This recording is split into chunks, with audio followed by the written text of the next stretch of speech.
এটি নিউজ দেখছেন। আমন্ত্রণ জানাচ্ছি সন্ধ্যা ৬টা নিউজ আওয়ারে। আজ আপনাদের সঙ্গে রয়েছি আমরা দুজন, আমি ফারহিন টুম্পা, সাথে আছি আমি সিয়াম রেজওয়ান। শুরুতে জানিয়ে দেব ৬টা নিউজ আওয়ারের প্রধান প্রধান খবরের শিরোনামগুলো।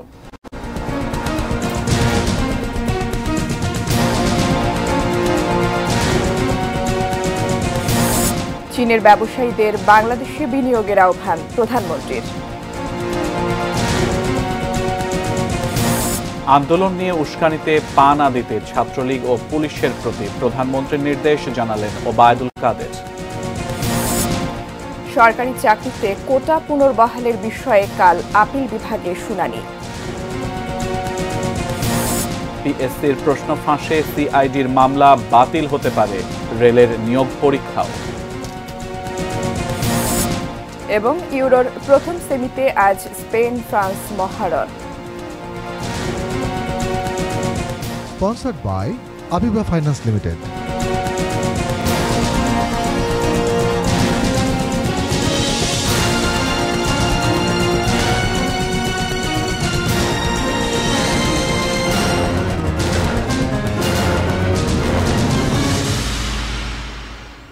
ছটা নিউজ আওয়ারের প্রধান প্রধান খবরের শিরোনামগুলো শুনছিলেন। VSL Angle Channel HB VSL Bikrampur steel limited. বিস্তারিত। বাংলাদেশে বিনিয়োগ করতে চীনের ব্যবসায়ীদের প্রতি আহ্বান জানিয়েছেন প্রধানমন্ত্রী শেখ হাসিনা। 4 দিনের সফরের দ্বিতীয় দিনে আজ রাজধানী বেইজিংয়ে বিনিয়োগ ও বাণিজ্য সংক্রান্ত এক সম্মেলনে তিনি এ আহ্বান জানান। দেশে চমৎকার বিনিয়োগ বান্ধব পরিবেশ রয়েছে জানিয়ে প্রধানমন্ত্রী বলেন, বাংলাদেশকে পৃথিবীর সেরা বিনিয়োগ বান্ধব দেশে পরিণত করাই তাঁর সরকারের লক্ষ্য। বিস্তারিত জানাচ্ছেন রেজওয়ান ফয়েজ। চীনের রাজধানী বেইজিংয়ে বাংলাদেশ ও চীনের মধ্যে ব্যবসা বাণিজ্য ও বিনিয়োগের সুযোগ শীর্ষক সম্মেলনে যোগ দেন প্রধানমন্ত্রী শেখ হাসিনা। বাংলাদেশ ও চীনের কয়েকশো ব্যবসায়ী নেতা, বিনিয়োগকারী ও উদ্যোক্তা এই সম্মেলনে যোগ দেন। প্রধানমন্ত্রীর সময় বাংলাদেশের অবকাঠামো, জ্বালানি, আইসিটি ও পর্যটন সহ বিভিন্ন খাতে বিনিয়োগ করতে চীনের ব্যবসায়ীদের প্রতি আহ্বান জানান। I encourage the Chinese business community to consider key sectors in Bangladesh. We welcome investments in our infrastructure, energy, renewable energy, and logistics sectors. বাংলাদেশের বিশাল তরুণ শ্রমশক্তি, সরকারের বিনিয়োগ বান্ধব নীতি ও নানা উদ্যোগ তুলে ধরে শেখ হাসিনা দাবি করেন, বাংলাদেশে বিদেশি বিনিয়োগকারীদের জন্য চমৎকার পরিবেশ রয়েছে। Bangladesh is committed to ensuring your business operations and profitable. Bangladesh এমন একটি গুরুত্বপূর্ণ ভূকৌশলগত অবস্থানে রয়েছে যেখানে পৃথিবীর প্রধান সব বাণিজ্য পথের সরাসরি সংযোগ রয়েছে, বলেন প্রধানমন্ত্রী। Bangladesh is situated in an important geostrategic location with direct connectivity to all major international trading and shipment routes. We are also at the crossroads of South Asian, Southeast Asia and East Asian growth circuits. চীন সফরে প্রধানমন্ত্রীর সঙ্গে বাংলাদেশের ব্যবসায়ীদের একটি দলও রয়েছে। সে দেশে নিজেদের বাণিজ্যিক অংশীদার খুঁজে নিতে তাদের পরামর্শ দিলেন তিনি। একটা বিশাল বিজনেস ডেলিগেশন নিয়ে আমি এসেছি, আপনারা কিন্তু এখানে আপনাদের পার্টনার খুঁজে নিতে পারেন। মঙ্গলবারের সম্মেলনে বাংলাদেশ ও চীনের কয়েকটি কোম্পানির মধ্যে 16টি সমঝোতা স্মারক বিনিময় হয়েছে। Rezwan Foyez, ATN news, Dhaka. প্রধানমন্ত্রী শেখ হাসিনার চীন সফর বাংলাদেশের যোগাযোগ এবং উন্নয়নের নতুন দিগন্ত খুলবে। পায়রা বন্দর কেন্দ্রিক নতুন কাঠামো থেকে শুরু করে পরিবর্তন আসবে অনেক ক্ষেত্রেই। তবে তিস্তা মহাপরিকল্পনা নিয়ে ইতিবাচক কিছু এবার হওয়ার সম্ভাবনা কম দেখছেন বিশ্লেষকরা। বলছেন, ঋণ নেবার ক্ষেত্রেও সতর্ক থাকতে হবে, বিবেচনায় রাখতে হবে নিজেদের সক্ষমতাও। যখন দুই দেশের সম্পর্ক গাঢ় থেকে গাঢ়তর হতে থাকে, নিশ্চয়ই সেটার একটা প্রভাব আশেপাশে পড়ে। হ্যাঁ, অন্যরা সেটা নিয়ে চিন্তিত হয় বা চিন্তিত হয় না, যেটাই হয়, কেউ খুশি হয়, কেউ চিন্তিত হয়। কিন্তু আসল কথা হচ্ছে যে আমরা তো যে না এখানে একটা প্রভাব বলয় তৈরি করবো আমরা দুজনে মিলে, সেই জন্যই সম্পর্ক দৃঢ় করছি, এটা একেবারেই না। এখানে পুরোপুরি হচ্ছে দুই দেশের পারস্পরিক স্বার্থের ভিত্তিতে বিভিন্ন প্রকল্প সহযোগিতা, মূলত বাণিজ্যিক অর্থনৈতিক প্রকল্প সহযোগিতা, বিনিয়োগ ইত্যাদি। সেখানে অন্য দেশকে খাটো করবার বা অন্য দেশকে বঞ্চিত করবার কোন রকমের প্রচেষ্টা বা চিন্তা এর মধ্যে নাই। এটাতে নিশ্চয়ই আমরা কিছু ভালো খবর পাবো, কতটুকু কি সেটা দেখতে হবে। কিন্তু ওইখানে একটু চিন্তার বিষয় একটা থাকে যে যেভাবেই নেই আমরা এই যে আর্থিক সাহায্য আমাদের বাজেট এবং রিজার্ভ সংকটের মোকাবেলা করার জন্য, সেটাও তো একটা ঋণ। সুতরাং আমাদের যথেষ্ট পরিকল্পনা, সঠিকভাবে পরিকল্পনা করে যে এই ঋণ আমরা শোধ করবো কিভাবে, তা প্রত্যাশা এটা করতে পারি, কারণ 26 সালে আমরা গ্র্যাজুয়েশনে যাচ্ছি। গ্র্যাজুয়েশনে গেলে চীনের সাথে ইতিমধ্যেই আমাদের যে বাণিজ্যিক ভারসাম্যের অবস্থা, সেটাকে যদি আমাকে আরেকটু সুষম করতে হয়, তাহলে আমার এফটিএ করা ছাড়া তো আর কোনো উপায় থাকবে না। এখন এফটিএ নিয়ে যদি একটা সিদ্ধান্ত আসে, আমি সেটাকে ইতিবাচকভাবে দেখব। পায়রা বন্দরকে কেন্দ্র করে আরেকটা বড় অর্থনৈতিক কর্মকাণ্ডের জায়গা তৈরি করার ক্ষেত্রে চীনা সহযোগিতার প্রত্যাশা করা হচ্ছে। এখন সেটা যদি চীন রাজি হয়, তাহলে আমার ধারণা আমরা মাতাবাড়িকে কেন্দ্র করে যেরকম একটা বড় পরিকল্পনা, বড় কার্যক্রম বাস্তবায়ন করছি, এখানেও আরেকটা সেটা হতে পারে। আমি বলি এগুলোই এক ধরনের হাব হিসাবে তৈরি হতে পারে। এমআরটি ঢাকা নারায়ণগঞ্জের, সেখানেও চীনা বিনিয়োগের একটা সম্ভাবনা আমরা দেখেছি। জাপানি বিনিয়োগে তো আমরা এমআরটি ইতিমধ্যে চালু করলাম, এখন সেটা এক্সপ্যানশনের জন্য যদি চীনারা সহযোগিতা করে, তাইলে এখানে একটা মাল্টিপ্লায়ার এফেক্ট আমাদের আসবে। মাননীয় প্রধানমন্ত্রী ভারত সফরের থেকে মনে হলো যে তিস্তার পানি উপরের থেকে, উজান থেকে ভাটিতে আসবে, এরকম সম্ভাবনা খুব কম। অদূর ভবিষ্যতে এটা নিয়ে বেশি অগ্রগতি হওয়ার সম্ভাবনা নেই। এখন এই প্রশ্নের সিদ্ধান্ত গ্রহণের ক্ষেত্রে কি কি পার্শ্ব প্রতিক্রিয়া হতে পারে, সেটাও কিন্তু বিচার বিবেচনা আসবে। ফলে মানে এই প্রক্রিয়াটা দীর্ঘায়িত হওয়ার একটা মানে কমপক্ষে দীর্ঘায়িত হওয়ার একটা আশঙ্কা থাকছে। আর লম্বা পথে গিয়ে এটা হয়তো ঝুলেও যেতে পারে, সেটাও হতে পারে। কোটা বিরোধী আন্দোলন প্রসঙ্গ। কোটা বিরোধী আন্দোলনকে কেন্দ্র করে কোনো রকম উস্কানিতে পা না দিতে ছাত্রলীগ এবং পুলিশের প্রতি নির্দেশ দিয়েছেন প্রধানমন্ত্রী। একথা জানিয়েছেন আওয়ামী লীগের সাধারণ সম্পাদক ওবায়দুল কাদের। দলের কেন্দ্রীয় কার্যালয়ে অনুষ্ঠিত যৌথ সভায় আজ একথা জানান তিনি। ঢাকা মহানগর সহযোগী বিভিন্ন সংগঠন এবং ঢাকা জেলার নেতাদের নিয়ে অনুষ্ঠিত এই সভায় শোকের মাস আগস্টের কর্মসূচি নিয়ে আলোচনা হয়। সভার সূচনা বক্তব্যে ওবায়দুল কাদের বলেন, শিক্ষক এবং ছাত্রদের আন্দোলনে সতর্কভাবে পর্যবেক্ষণ করছে সরকার। কোটা নিয়ে আদালতে নিজেদের বক্তব্য উপস্থাপনে সিদ্ধান্ত নেয় আন্দোলনকারীদের ধন্যবাদ জানিয়ে তিনি বলেন, রায় হওয়া পর্যন্ত সবার ধৈর্য ধরা উচিত। উচ্চ আদালত বাস্তবসম্মত রায় দেবে বলেও আশা করেন ওবায়দুল কাদের। যেহেতু শিক্ষা প্রতিষ্ঠান, ছাত্রলীগকে খুব সতর্কভাবে এ পরিস্থিতি মোকাবিলা করতে হবে। কোনো অবস্থায় প্রভোকেশন দেওয়া যাবে না, এবং আইন প্রয়োগকারী সংস্থাকেও নেত্রী নির্দেশ দিয়ে গেছেন তাদের পক্ষ থেকেও কোনো প্রভোকেশন যাতে না দেয়া। সরকারি চাকরিতে মুক্তিযোদ্ধা কোটা পুনর্বহালের বিষয়ে হাইকোর্টের দেয়া রায়ের বিরুদ্ধে ঢাকা বিশ্ববিদ্যালয়ের 2 শিক্ষার্থীর করা আবেদনের ওপর আপিল বিভাগের শুনানি হবে আগামীকাল বুধবার। প্রধান বিচারপতি ওবায়দুল হাসানের নেতৃত্বাধীন আপিল বিভাগের পূর্ণাঙ্গ বেঞ্চে বুধবার শুনানির জন্য দিন ধার্য করেন আপিল বিভাগের চেম্বার বিচারপতি মোহাম্মদ আশফাকুল ইসলাম। এর আগে সকালে আবেদন দায়ের করতে হলফনামার অনুমতি চেয়ে আপিল বিভাগের চেম্বার আদালতে আবেদন করেন ঢাকা বিশ্ববিদ্যালয়ের নৃবিজ্ঞান বিভাগের শিক্ষার্থী ও ঢাকা বিশ্ববিদ্যালয় সাংবাদিক সমিতির সভাপতি আল সাদি ভুঁইয়া ও উর্দু বিভাগের শিক্ষার্থী আহনাব সাইদ খান। চেম্বার আদালত হলফনামা করার অনুমতি দেওয়ার পর হাইকোর্টের রায়ের বিরুদ্ধে আবেদনটি দায়ের হয়। পরে দুপুরে 2 শিক্ষার্থীর পক্ষে শুনানি করেন জ্যেষ্ঠ আইনজীবী শাহ মনজুরুল হক।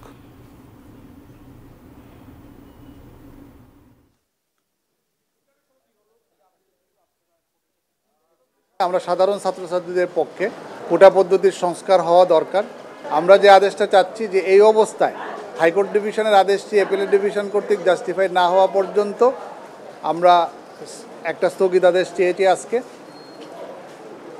অনারেবল জাজ ইন চেম্বার আগামীকালকে এটা ফিক্স করেছে। সর্বজনীন পেনশনের প্রত্যয় স্কিম বাতিল চেয়ে আন্দোলনের 7 দিন পার হয়েছে। অচল দেশের পাবলিক বিশ্ববিদ্যালয়গুলো। শিক্ষক নেতাদের অভিযোগ, সরকার তাদের জিম্মি করেছে। মঙ্গলবার সকালে প্রতিবাদ সমাবেশে সপ্তম দিনের সর্বাত্মক কর্মবিরতির সূচনা করেন ঢাকা বিশ্ববিদ্যালয়ের কর্মকর্তা কর্মচারীরা। এরপর বিক্ষোভ মিছিলে অংশ নেন তারা। অভিন্ন দাবিতে কর্মবিরতি পালন করছেন শিক্ষকরাও। দুপুরে কলাভবনের মূল প্রবেশদ্বারে অবস্থান নেন তারা। শিক্ষক নেতাদের হুঁশিয়ারি, দাবি আদায় না হলে শ্রেণীকক্ষে ফিরবেন না তারা। ঢাকা বিশ্ববিদ্যালয় শিক্ষক সমিতি, অন্যান্য শিক্ষক সমাজ, আমরা কাউকে জিম্মি করিনি। বৈষম্যমূলক প্রত্যয় স্কিমের বেড়া জালে আটকে আপনারা আমাদের জিম্মি করেছেন। সরকারের পক্ষ থেকে আন্দোলনরত শিক্ষকদের সঙ্গে কিভাবে যোগাযোগ হয়েছে জানালেন শিক্ষক নেতা অধ্যাপক নিজামুল হক ভূঁইয়া। মন্ত্রী, আওয়ামী লীগের সাধারণ সম্পাদক জনাব ওবায়দুল কাদের এমপি সাহেব, যিনি জাতীয় নেতাও বটে, ওনার সাথে কথা হয়েছে আমার সরাসরি। আমাদের শিক্ষামন্ত্রী মহোদয়ের সাথে সবসময় যোগাযোগ হচ্ছে, শিক্ষা উপদেষ্টার সাথে যোগাযোগ হয়েছে, যাদের মাধ্যমে হয়তো এই সমস্যাটার সমাধান আসতে পারে। আমরা ওনাদের সাথে ইনডাইরেক্টলি আমাদের যোগাযোগ হচ্ছে। শিক্ষক কর্মচারীদের আন্দোলনে স্থবির পাবলিক বিশ্ববিদ্যালয়ের শিক্ষা কার্যক্রম। এ নিয়ে ক্ষোভ আছে অনেকের। তবে দাবি পূরণ হলে ছুটির দিনগুলোতেও অতিরিক্ত ক্লাস নিয়ে ক্ষতি পোষানোর চেষ্টা হবে, আশ্বাসও এই শিক্ষক নেতার। আমরা চাচ্ছি আমাদের আত্মমর্যাদা নিয়ে আমরা যাতে বেঁচে থাকতে পারি। Zahid Hossain, ATN news, Dhaka. বাংলাদেশ সরকারি কর্ম কমিশন পিএসসির প্রশ্ন ফাঁসের ঘটনায় গ্রেপ্তার 17 জনের বিরুদ্ধে মামলা করেছে পুলিশের অপরাধ তদন্ত বিভাগ সিআইডি। পিএসসির প্রশ্ন ফাঁসের নতুন আইনে এটি প্রথম মামলা, যার সর্বোচ্চ সাজা 10 বছর। প্রশ্ন ফাঁসের রহস্য উদ্ঘাটনে তদন্ত কমিটি হয়েছে। তারা সুপারিশ করলে রেলের নিয়োগ পরীক্ষাও বাতিল হতে পারে। আবুল কালাম আজাদের রিপোর্ট। যে সেভিংটা কি জিনিস বুঝতে হবে, সবারই বুঝতে হবে। সরকারি কর্ম কমিশন পিএসসির গাড়ি চালক হিসেবে অবসরে যান সৈয়দ আবেদ আলী ওরফে জীবন। জন্মভিটা মাদারীপুরের ডাসারের মানুষের কাছে পরিচয়, তিনি শিল্পপতি। মাত্র 8 বছর বয়সে ঢাকায় আসেন। গাড়ি চালানো শিখে চাকরি নেন পিএসসিতে। এরপর আর পেছন ফিরে তাকাতে হয়নি তাকে। নিজ গ্রামে 6 কোটি টাকায় বিলাসবহুল 3 তলার ডুপ্লেক্স বাড়ি বানান সৈয়দ আবেদ আলী। বাড়ির পাশেই নির্মাণ করেন পাকা মসজিদ। এছাড়া সরকারি জায়গা দখল করে তার খামার ও মার্কেটের কাজ নির্মাণাধীন। গড়ে তোলেন অঢেল সম্পদ। উপজেলা নির্বাচনে চেয়ারম্যান প্রার্থী হতেও তিনি সরব প্রচারণায়। আবেদ আলীর মতো পিএসসির আরও 3 কর্মকর্তা, উপপরিচালক আবু জাফর, উপপরিচালক জাহাঙ্গীর আলম, সহকারী পরিচালক Alamgir Kabir, auditor Priyo Raynath, despatch rider Khalilur Rahman, office সহায়ক সাজিদুল ইসলামও সরকারি কর্মচারী হয়ে কিভাবে ফুলে ফেঁপে উঠলেন? তবে কি তারা প্রশ্ন ফাঁস করে বিপুল অর্থ হাতিয়ে নেন? এমন সমালোচনার মুখে পিএসসির চেয়ারম্যান জানান, রহস্য উদ্ঘাটনে একটি তদন্ত কমিটি গঠিত হয়েছে। তদন্ত কমিটি করেছি 3 সদস্য বিশিষ্ট, এবং তাদেরকে 15 দিনের মধ্যে রিপোর্ট দেওয়ার জন্য বলা হয়েছে। তাদের কার্যপরিধি বলা হয়েছে যে এই প্রতিবেদন বিষয়ে যে বিষয়গুলো বর্ণনা করা হয়েছে সেই বিষয়ে সত্যাসত্য উদ্ঘাটন করা। কমিটি সুপারিশ করলে গত 5 জুলাই অনুষ্ঠিত রেলওয়ের নিয়োগ পরীক্ষাও বাতিল করা হবে, জানান তিনি। অতীতের যেসব নিয়োগ পরীক্ষা নিয়ে প্রশ্ন উঠেছে সেগুলোর কি হবে, এরও ব্যাখ্যা দেন পিএসসির চেয়ারম্যান। 12 বছর আগে যদি চাকরি পেয়েছেন, যদি সেটা এখন কোনো কিছু আসে, সেটা কি করতে হবে? একটা কোর্টের বা আদালতের বা আইনের পরামর্শ ছাড়া সম্ভব না, এটা বলা কারো পক্ষে ইনস্ট্যান্টলি বলা যাবে না। প্রশ্ন ফাঁসে জড়িত থাকার অভিযোগে এরই মধ্যে গাড়ি চালক আবেদ আলী ও তার ছেলে সৈয়দ সোহানুর রহমান সিয়াম সহ 17 জনকে রাজধানীর বিভিন্ন এলাকা থেকে আটক করা হয়েছে, যাদের বিরুদ্ধে পিএসসির প্রশ্ন ফাঁসের ঘটনায় সর্বোচ্চ 10 বছরের সাজার আইনে পল্টন মডেল থানায় মামলা করেছে সিআইডি। আটক সৈয়দ সোহানুর রহমান সিয়ামকে সোমবার রাতেই অব্যাহতি দিয়েছে ঢাকা মহানগর উত্তর ছাত্রলীগ। প্রশ্ন ফাঁসে 2 টাকা কামাইছি, সব আবুল কালাম আজাদ, এটিএন নিউজ, ঢাকা। প্রশ্ন ফাঁসে জড়িত থাকার দায়ে পিএসসির সাবেক গাড়ি চালক, পিএসসির চেয়ারম্যানের সাবেক গাড়ি চালক সৈয়দ আবেদ আলীর গ্রেফতারের খবরে বিস্মিত মাদারীপুরের মানুষ। তার নিজের এলাকা ডাসারে ব্যাপক আলোড়ন, ধর্মীয় লেবাস পরা, কোটি টাকা খরচে মসজিদ মাদ্রাসা নির্মাণ আর 2 হাতে দান করা মানুষটি এমন দুর্নীতিগ্রস্ত। কুলি থেকে ড্রাইভার হয়ে কিভাবে এত অর্থবিত্তের মালিক হলেন, উঠেছে সেই প্রশ্ন। মাদারীপুর প্রতিনিধি জহিরুল ইসলাম খানের তথ্য ছবিতে দেখুন ডেস্ক রিপোর্ট। আসতেন বিলাসবহুল দামি গাড়িতে চড়ে। নিজ এলাকা মাদারীপুর জেলার নবগঠিত ডাসার উপজেলার বোতলা গ্রামে করেছেন আলিশান বাড়ি, দিয়েছেন মসজিদ মাদ্রাসা, দানে দাওয়াতও করেছেন 2 হাত খুলে। ছেলে সৈয়দ সোহানুর রহমান সিয়ামকে নিয়ে যোগ দিতেন বিভিন্ন সামাজিক সাংস্কৃতিক অনুষ্ঠানে। বক্তব্য দিতে গিয়ে পিতাপুত্র তুলে ধরতেন তার তথাকথিত সংগ্রামী জীবনের কথা। দাবি করতেন কুলি থেকে তিনি কোটিপতি হয়েছেন সৎভাবে পরিশ্রম করে। আমরা যদি তাকে ওই লিসের অ্যামাউন্টটা দিয়ে দিই ইনশাআল্লাহ, তাহলে মনে করি আপনাদের খেলাটা অব্যাহত থাকবে না? 2 বছর আগে এলাকায় অর্থবিত্ত ও প্রভাব প্রতিপত্তি প্রদর্শন শুরু হয় সৈয়দ আবেদ আলীর। ধর্মের লেবাস আর দান দাক্ষিণ্য দিয়ে পেতে থাকেন স্থানীয় গণ্যমান্য ব্যক্তিদের সমর্থন। ছেলে সিয়াম ছাত্রলীগের রাজনীতির সাথে জড়িত থাকার সুবিধাও কাজে লাগান। বিপুল অর্থ ছিটিয়ে ডাসার উপজেলা চেয়ারম্যান পদ অর্জনের পথে এগিয়েও ছিলেন সৈয়দ আবেদ আলী।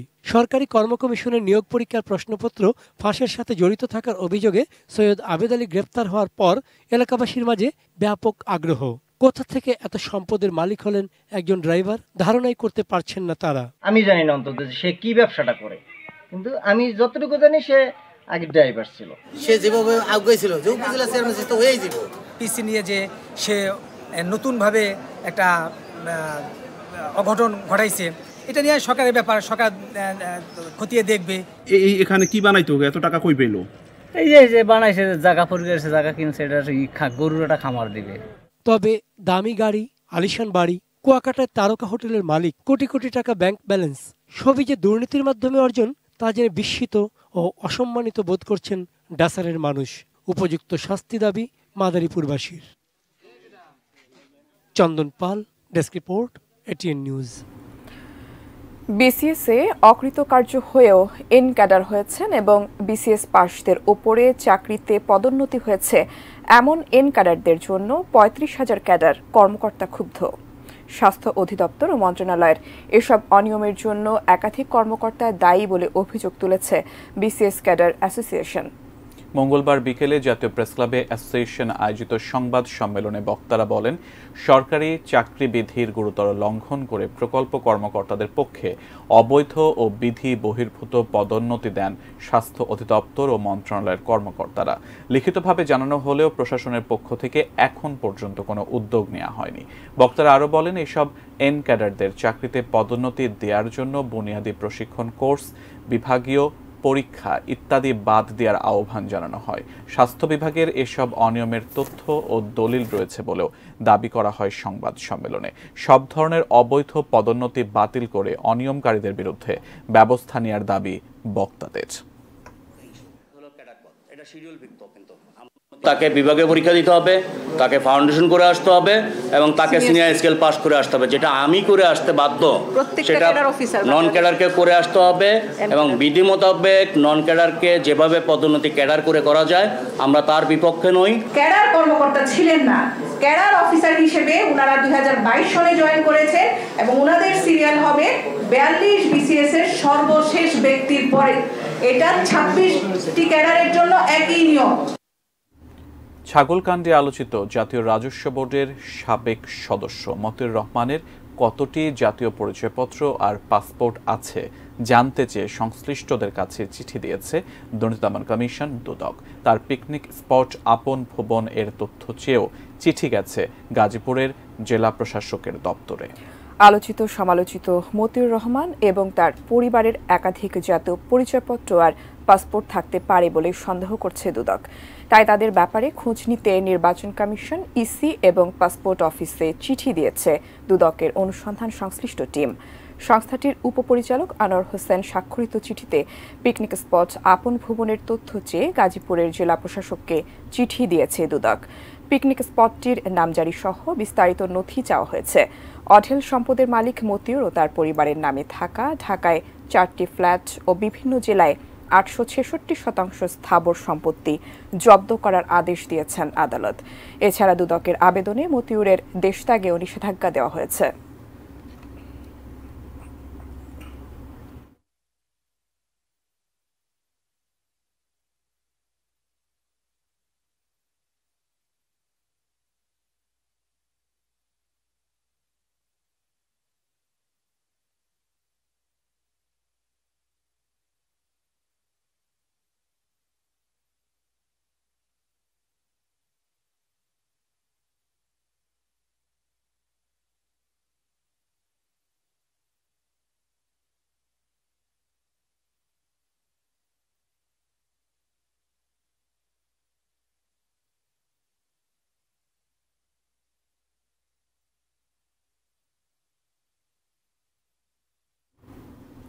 ঢাকা বিশ্ববিদ্যালয়ের কেন্দ্রীয় লাইব্রেরির সামনে বৈষম্য বিরোধী ছাত্র আন্দোলন ব্যানারে সংবাদ সম্মেলন করছেন কোটা বিরোধী শিক্ষার্থীরা।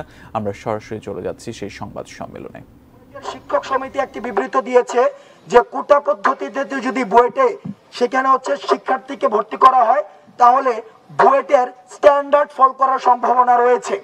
এই জায়গা থেকে আমরা নিশ্চিত হতে পারি যারা সচেতন মহল রয়েছে, যারা বাংলাদেশ নিয়ে ভাবেন, যারা নীতি নির্ধারণী পরিষদের সাথে রয়েছেন, আমরা বিশ্বাস করতে চাই তারাও বিশ্বাস করেন কোটা পদ্ধতি, কোটা যখন মেধাকে অতিক্রম করে যায় তারাও বাংলাদেশের স্ট্যান্ডার্ড ফল করার তারাও সন্দেহ করেন এবং সেটা নিয়ে দুশ্চিন্তা করেন।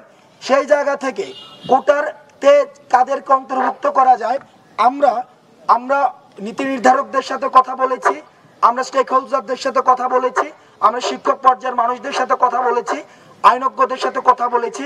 আমরা আপনাদের মিডিয়াতে যারা ছিলেন মিডিয়া কর্মীদের রিপোর্টগুলিকে আমরা পর্যালোচনা করেছি, আমরা টিভি টক শো এই বিষয়গুলিকে পর্যালোচনা করে আমরা দেখেছি যে কোটা শুধুমাত্র প্রতিবন্ধীদের ক্ষেত্রে, ক্ষুদ্র নিগোষ্ঠীদের ক্ষেত্রে এবং মুক্তিযোদ্ধাদের সন্তানদের ক্ষেত্রে প্রযোজ্য হতে পারে।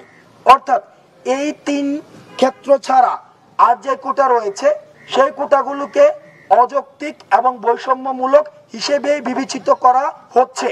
সেই জায়গাগুলো থেকে এখন প্রশ্ন আসে কোটা কত % হওয়া উচিত। আমরা যখন প্রত্যেকটি স্টেক হোল্ডারদের সাথে আমরা আলোচনা করেছি, পর্যালোচনা করেছি, সব জায়গা থেকে আমরা যে বিষয়, বিশেষ করে স্টুডেন্ট পালস, আজকে যদি আপনারা সোশ্যাল মিডিয়াতে বা আমরা যখন এই বিষয়গুলো নিয়ে কাজ করছিলাম মিডিয়াতে, সোশ্যাল মিডিয়াতে, বিশেষ করে ঢাকা বিশ্ববিদ্যালয়, চট্টগ্রাম বিশ্ববিদ্যালয়, জাহাঙ্গীরনগর বিশ্ববিদ্যালয়, রাজশাহী বিশ্ববিদ্যালয়গুলোতে থেকে আমাদেরকে প্রতিনিয়ত আমরা দেখেছিলাম ফিল্ড অ্যাসেসমেন্টে যেটা এসেছে 5% কোটা, সেটা ন্যূনতম এবং যৌক্তিক পর্যায়।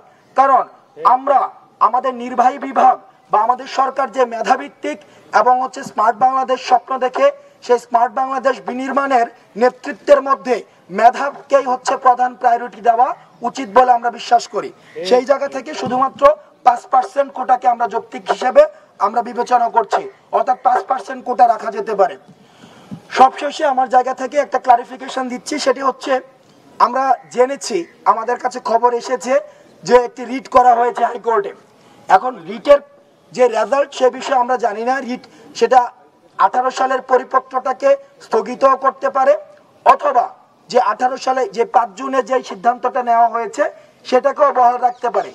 যে রিট হয়েছে সে বিষয়ে আসলে আমাদের কোনো মন্তব্য নেই, কারণ ওই বিষয়ে আন্দোলনকারীদের কোনো সম্পৃক্ততা নেই। কারণ আমরা যখন 4 দফা থেকে 1 দফাতে আমরা শিফট করেছি, সেই সময় আমরা নিশ্চিত করেছি আমাদের আন্দোলনের মূল দাবিটা নির্বাহী বিভাগের কাছে। যেহেতু নির্বাহী বিভাগের কাছে, সুতরাং বিচার বিভাগ থেকে যে কোনো সিদ্ধান্তকে আমরা সর্বোচ্চ সম্মান দেই, সর্বোচ্চ স্বাগত জানাই, কিন্তু আমাদের মূল দাবিটা যেহেতু নির্বাহী বিভাগের কাছে, আমাদের আন্দোলনটা নির্বাহী বিভাগকে অ্যাড্রেস করে আমাদের আন্দোলনটা চলমান থাকবে।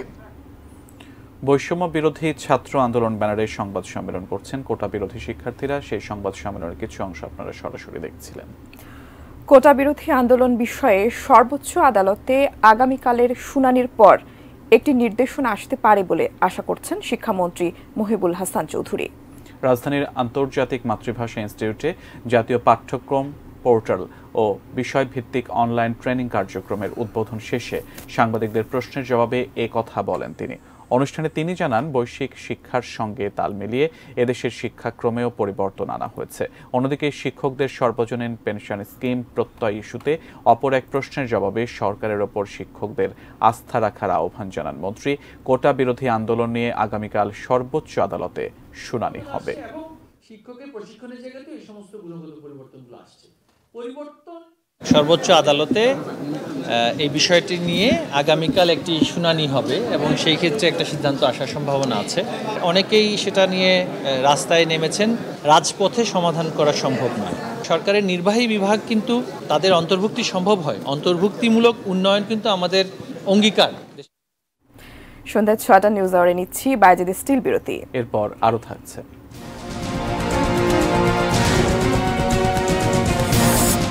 ক্ষমতায় থাকতে সরকার দেশ বিক্রি করে দিচ্ছে, মন্তব্য মির্জা ফখরুলের।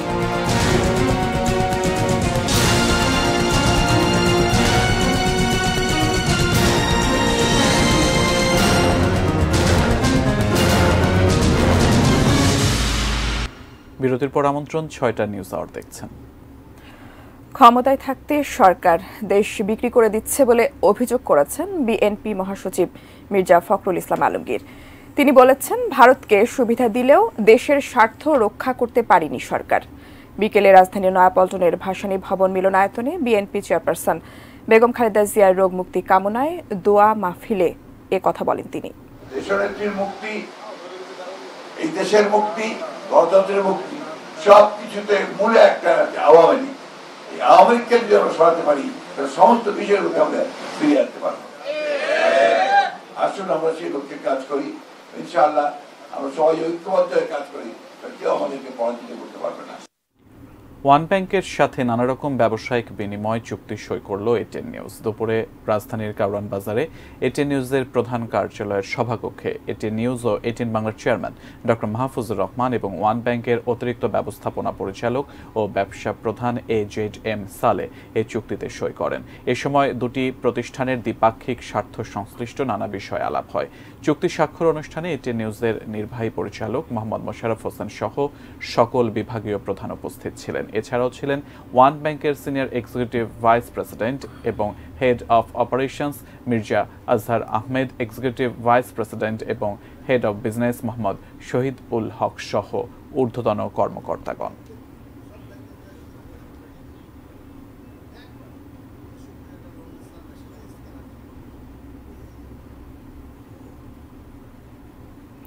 ছয়টা নিউজ আওয়ারে নিচ্ছি ছোট্ট একটা বিরতি, সঙ্গে থাকুন।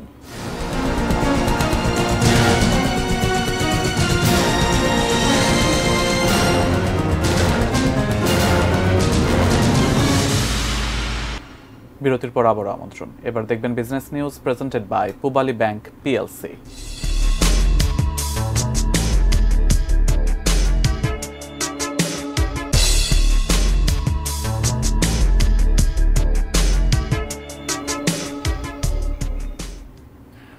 চলতি 2024-25 অর্থ বছরের প্রথম 6 মাসের জন্য মুদ্রানীতি ঘোষণা করা হবে আগামী বৃহস্পতিবার। বাংলাদেশ ব্যাংকে মুদ্রানীতি ঘোষণা করবে। মূলত বাজারে টাকার সরবরাহ কেমন হবে তারই দিক নির্দেশনা থাকে মুদ্রানীতিতে। লক্ষ্য থাকে মূল্যস্ফীতি নিয়ন্ত্রণ করে প্রবৃদ্ধির হার অর্জন করা। চলতি অর্থ বছরে মূল্যস্ফীতির লক্ষ্যমাত্রা ধরা হয়েছে 6.5% আর প্রবৃদ্ধির হার ধরা হয়েছে 6.75%। নতুন মুদ্রানীতির চেষ্টা হবে এই লক্ষ্যমাত্রা ধরে রাখা। অবশ্য এর আগে নীতি সুদ হার 7.75% থেকে বাড়িয়ে 8% করা হয়। টাকার সরবরাহ কমিয়ে মূল্যস্ফীতি কমানোর চেষ্টা করে কেন্দ্রীয় ব্যাংক, কিন্তু তা কাজে আসেনি।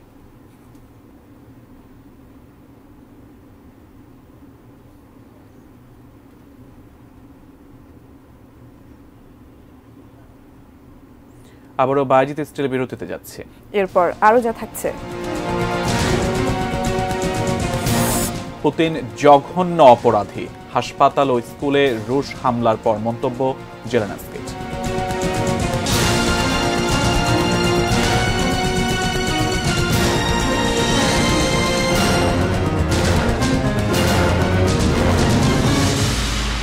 বিরতির পর আবারও আমন্ত্রণ, সন্ধ্যা 6টা নিউজ আওয়ার দেখছেন। এবারে মেটাল প্রেজেন্টস কৃষি সংবাদ, সুজলা সুফলা।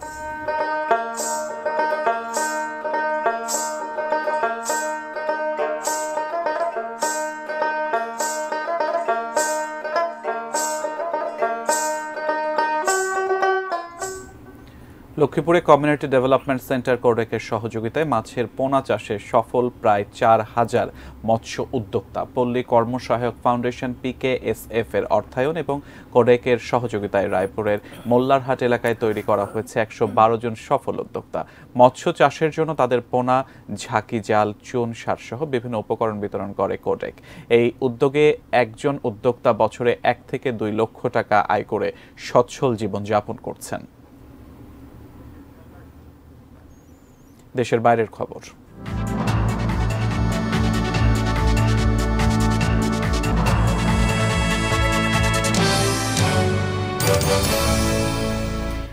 কিয়েভে রাশিয়ার হামলাকে নৃশংস হামলা এবং পুতিনকে জঘন্য অপরাধী বলে মন্তব্য করেছেন ইউক্রেনের প্রেসিডেন্ট ভলোদিমির জেলেনস্কি। গতকাল ইউক্রেনের বিভিন্ন শহরে রুশ হামলায় 41 জনের মৃত্যুতে তিনি এই মন্তব্য করেন।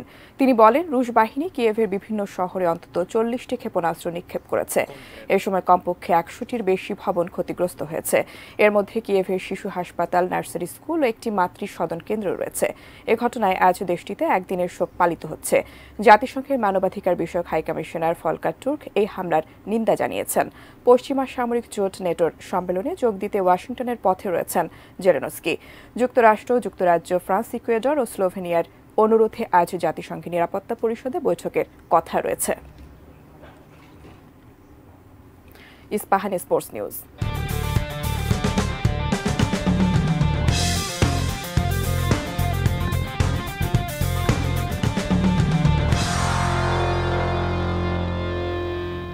ইউরো চ্যাম্পিয়নশিপের প্রথম সেমিফাইনালে মুখোমুখি হচ্ছে স্পেন ও ফ্রান্স। মিউনিখে দুই পরাশক্তির মহারণ শুরু হবে বাংলাদেশ সময় আজ রাত 1টায়। এবার দৃষ্টিনন্দন ফুটবলে সবার নজর কেড়েছে ইউরোতে 3বারের চ্যাম্পিয়ন স্পেন। সব শেষ আসরে ভালো খেলেও তৃতীয় স্থানের জন্য লড়তে হয় স্প্যানিশদের। তাই এবার 12 বছরের আক্ষেপ মেটানোর লক্ষ্য নিয়ে এই মাঠে নামবে ডে লা ফুয়েন্তের দল। এখন পর্যন্ত ফ্রান্স ও স্পেন মুখোমুখি হয়েছে 36 বার।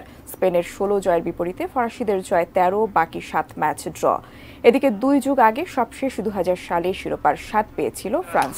2016 আসরে ফাইনালে পর্তুগালের কাছে হেরে শিরোপা বঞ্চিত হয় দিদিয়ের দেশমের দল। তবে এবার এমবাপ্পে সহ দলের ফরওয়ার্ডরা ফর্মে না থাকায় স্বস্তিতে নেই তারা। শেষ করব 6টা নিউজ আওয়ার, তবে তার আগে এক নজরে সংবাদ শিরোনামগুলো জানিয়ে দেব আরেকবার। চীনের ব্যবসায়ীদের বাংলাদেশে বিনিয়োগের আহ্বান প্রধানমন্ত্রীর। আন্দোলন নিয়ে উস্কানিতে পা না দিতে ছাত্রলীগ ও পুলিশের প্রতি প্রধানমন্ত্রীর নির্দেশ, জানালেন ওবায়দুল কাদের। সরকারি চাকরিতে কোটা পুনর্বহালের বিষয়ে কাল আপিল বিভাগে শুনানি। টিএসসির প্রশ্ন ফাঁসে সিআইডির মামলা, বাতিল হতে পারে রেলের নিয়োগ পরীক্ষাও। ইউরোর প্রথম সেমিতে আজ স্পেন ফ্রান্স মহারণ। ক্ষমতায় থাকতে সরকার দেশ বিক্রি করে দিচ্ছে, মন্তব্য মির্জা ফখরুলের। এবং পুতিন জঘন্য অপরাধী, হাসপাতাল ও স্কুলে রুশ হামলার পর মন্তব্য জেলেনস্কির। Sponsored by Abiba finance limited. 6টা নিউজ আওয়ার ছিল এ পর্যন্ত। এটি নিউজের সব খবর জানতে ভিজিট করুন www.18newstv.com। এছাড়া চোখ রাখুন এটিএন নিউজের ইউটিউব ও ফেসবুক পেজে। সঙ্গে থাকুন, দেখতে থাকুন এটিএন নিউজ। ধন্যবাদ সবাই।